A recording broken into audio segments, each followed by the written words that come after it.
Welcome to Parenting Successful Teens, the podcast that cuts through the overwhelm and stress of this phase and offers parents simple, practical, cognitive, science-based strategies for keeping their teens on track. Join Master Coach and real-life mom, Allie Irwin, to talk about real teens, real problems, and the skills it takes to raise successful adults.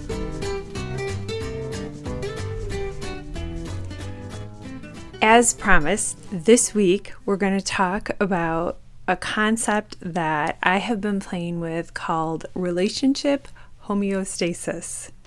Now, if I take you back to high school biology, you might remember, maybe high school biology's been a while, but homeostasis is the idea that our system, our human body, likes to exist at a certain set point.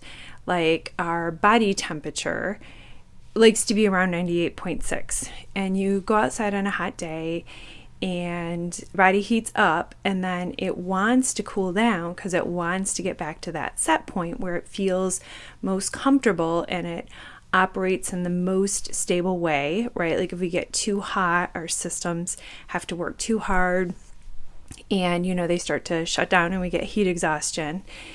And so our body sweats because it's trying to get us back to that set point.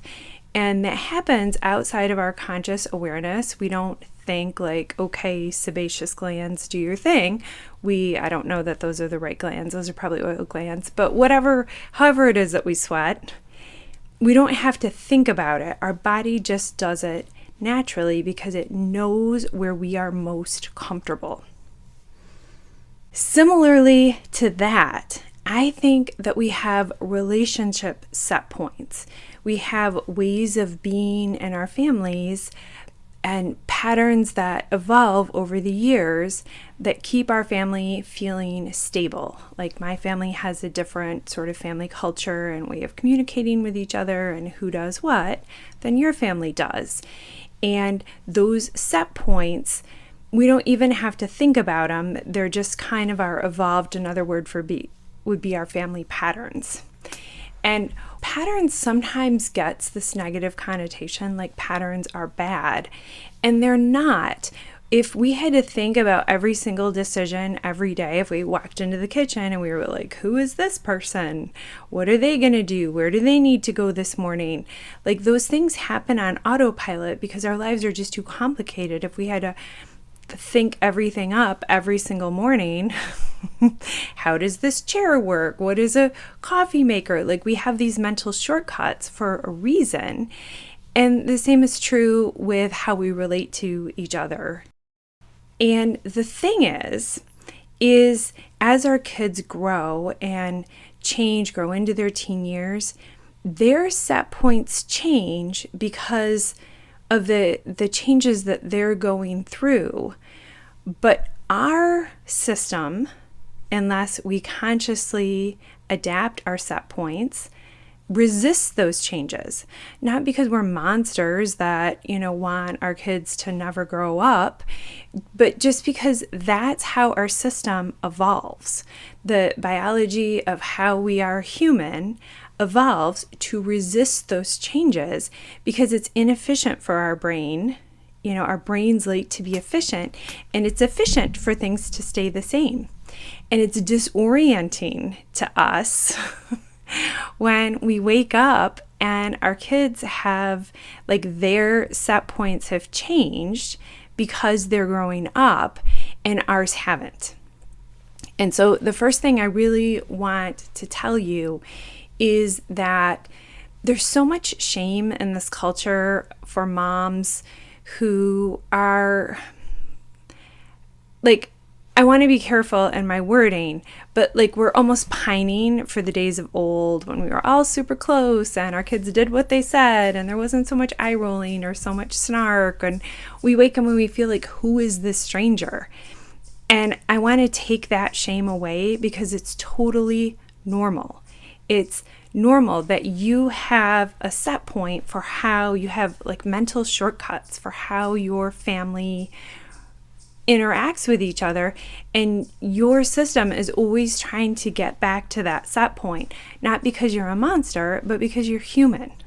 okay? Not because you're unreasonable, but just because that's what our system does in every way. It does it with blood pressure. It does it with, body temperature. It does it with when we take the trash out, like all of those things. We have a system, and until we consciously change it, then that's just how it's going to be.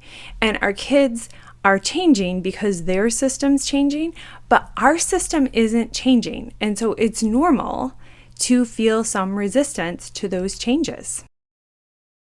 But those changes are going to happen anyway. No matter how much our system resists them, the changes are going to happen because that's just part of it. And sort of the first step is to acknowledge that those changes don't always feel great, and have zero shame about the fact that you miss your snuggly times on the couch with them. And when you get little glimpses of those previous snuggly times, of course you get excited and you think, oh, cool, we're going back to the way things are. Maybe you're not even thinking that consciously, but your system, your human mom system, is thinking that because we liked that set point. That felt like we were going back to something that's really comfortable and known to us. So no shame if you feel resistance to those changes. The second sort of thing is the easiest way to make those changes is to allow yourself to grieve the loss of the parts of their earlier childhood that you feel like you're losing. Maybe they used to laugh at your jokes all the time, or maybe they were on board with going on family vacations to the beach and now they don't even want to go. They just want to stay home with their friends, even though, they used to love it. It's okay to grieve that. And in fact, the easiest, least painful way, it feels contradictory, but the least painful way to make these changes is to actually allow yourself to feel the pain of the changes.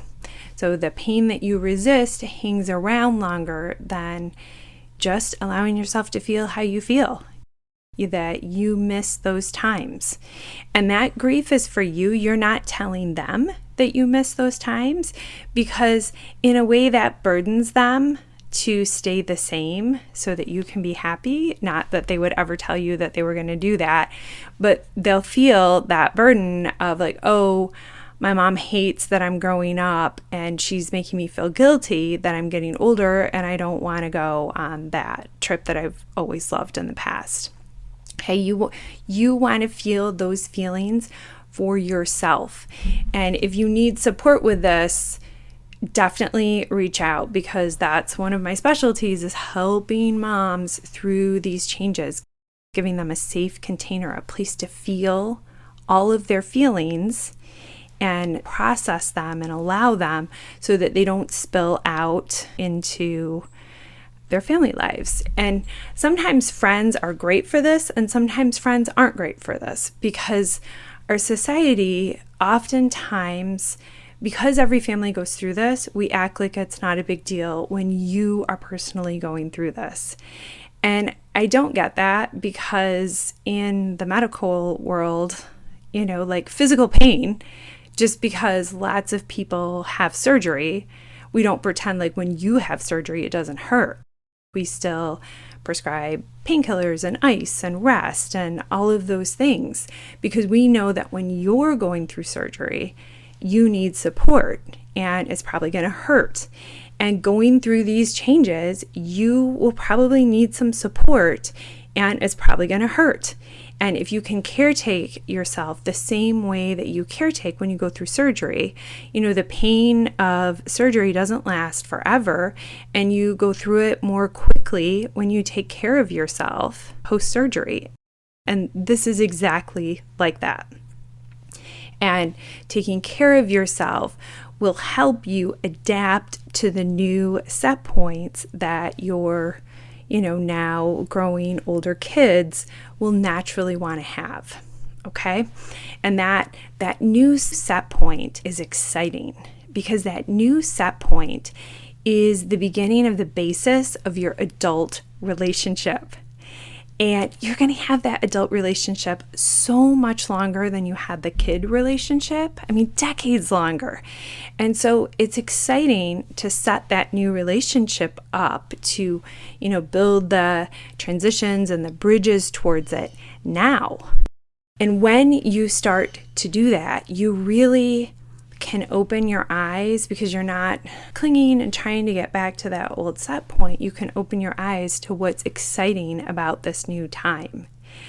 And there are exciting things, and you're going to have so many opportunities to practice this in this transition time. They're going to start, depending on the age of your kids, they're going to start driving. And that's an exciting time. And it's a terrifying time, and you're going to probably mourn all that time you had in the car with them and their friends. That's one of the ways you got to know their friends, was driving them all around, and you got to be a part of things, and you're not going to have that anymore. So you're going to have to mourn that, and you're probably going to have some new fights about using the car and who's filling it with gas and who's paying for what. And that's just one example among many. So as I said, you're going to have dozens and dozens of opportunities to practice this. And the idea that I really want you to take away from today is the idea that nothing has gone wrong when your set point tries to draw you back to the old way of being. That it's natural. Every system in your body acts this way, and it's for your benefit that it acts this way. You would not want to have to be deciding on a second-to-second basis what your body temperature is. And same thing with relationships. Patterns get a bad name, but they're not bad. They're part of how we're able to maintain a stable home environment. And when you're feeling this tension, I want you to keep this concept in mind and just ask yourself, is this a shifting set point? And then when you bring it out of the shadows and into your conscious awareness, then you have the opportunity to weather these transitions with a minimum amount of arguments and a maximum amount of connection and love and joy. As always, if you have questions about this episode or comments, or you'd like to explore how to apply this podcast specifically to you and your family, you can reach me at Allie@allieirwin.com, and I'll see you next week.